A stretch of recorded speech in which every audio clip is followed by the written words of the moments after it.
Hi all. നമ്മൾ ഈ വന്ന കാലത്ത് ഫിറ്റ്നസ് മുന്നോട്ട് കൊണ്ടുപോകാൻ വേണ്ടി സപ്ലിമെൻറ്റ്സ് ഉപയോഗിക്കുന്നു, അതുപോലെ ഹെൽത്തിന് വേണ്ടിയിട്ട് ഒരുപാട് കാര്യങ്ങൾ ചെയ്യുന്നു, റെഗുലറായിട്ട് ജിമ്മിൽ പോകുന്നു. അങ്ങനെ ഇതൊന്നും ചെയ്യാത്ത ഒരാളെ ഞാൻ കാണിച്ചു തരാം. അമ്മച്ചമ്മേ ഞാൻ വന്നേ. അമ്മച്ചമ്മയ്ക്ക് എത്ര വയസ്സുണ്ടോ? അമ്മച്ചമ്മേ എത്ര വയസ്സുണ്ടോ അമ്മച്ചമ്മയ്ക്ക്? 90 മുകളിലുണ്ടോ? അതാ 100 വയസ്സ് മുകളിലുണ്ട്. അമ്മച്ചമ്മ ഈ ഇറച്ചി, മീൻ ഇങ്ങനെയുള്ള കാര്യങ്ങളൊക്കെ കഴിക്കുമോ? മീന് ഏതൊക്കെ മീനാ കഴിക്കുന്നത്? ഫിഷ്? ഞാന് ഈ കക്കാറിറച്ചി, ഇറച്ചിയുടെ കൂട്ടി.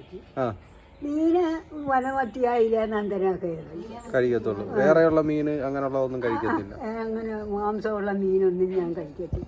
ഇപ്പോഴും ജോലി ചെയ്യാറില്ലേ? പറ്റുന്ന രീതിയിൽ ജോലിയൊക്കെ ഇപ്പോഴും ചെയ്യാറില്ലേ? തൂക്കാറുണ്ട്, അങ്ങനെയുള്ള കാര്യങ്ങള് എപ്പോഴും ജോലി ചെയ്യുന്ന ഇഷ്ടമല്ലേ? അതാ അപ്പോൾ നമ്മൾ വില കൂടിയ സപ്ലിമെൻറ്റ്സും കാര്യങ്ങളും ഒക്കെ ഉപയോഗിച്ച് ഹെൽത്ത് മെയിൻറ്റെയിൻ ചെയ്ത് വെക്കുമ്പോൾ ഒരു സപ്ലിമെൻറ്റ്സിൻ്റെയും ഇതിൻ്റെ സഹായം ഇല്ലാതെ ഹെൽത്ത് മെയിൻറ്റെയിൻ ചെയ്യാൻ പറ്റും. മനസ്സിലായി? ഇത്രയേ ഉള്ളൂ കാര്യം. നമ്മൾ വർക്ക് ചെയ്യുക, നമ്മൾ കഴിക്കുന്ന ഭക്ഷണത്തിനെ നല്ല രീതിയിൽ വർക്ക് ചെയ്ത് അതിനെ ഉപയോഗപ്രദമാക്കുക. അപ്പോൾ നല്ല രീതിയിൽ ഹെൽത്ത് ഉണ്ടാവും. അല്ലാതെ ഈ പറയുന്ന സപ്ലിമെൻറ്റ്സ്, പ്രോട്ടീൻ പൗഡർ ഇതൊന്നും ഒരു കാര്യമല്ല. മനസ്സിലാക്കുക.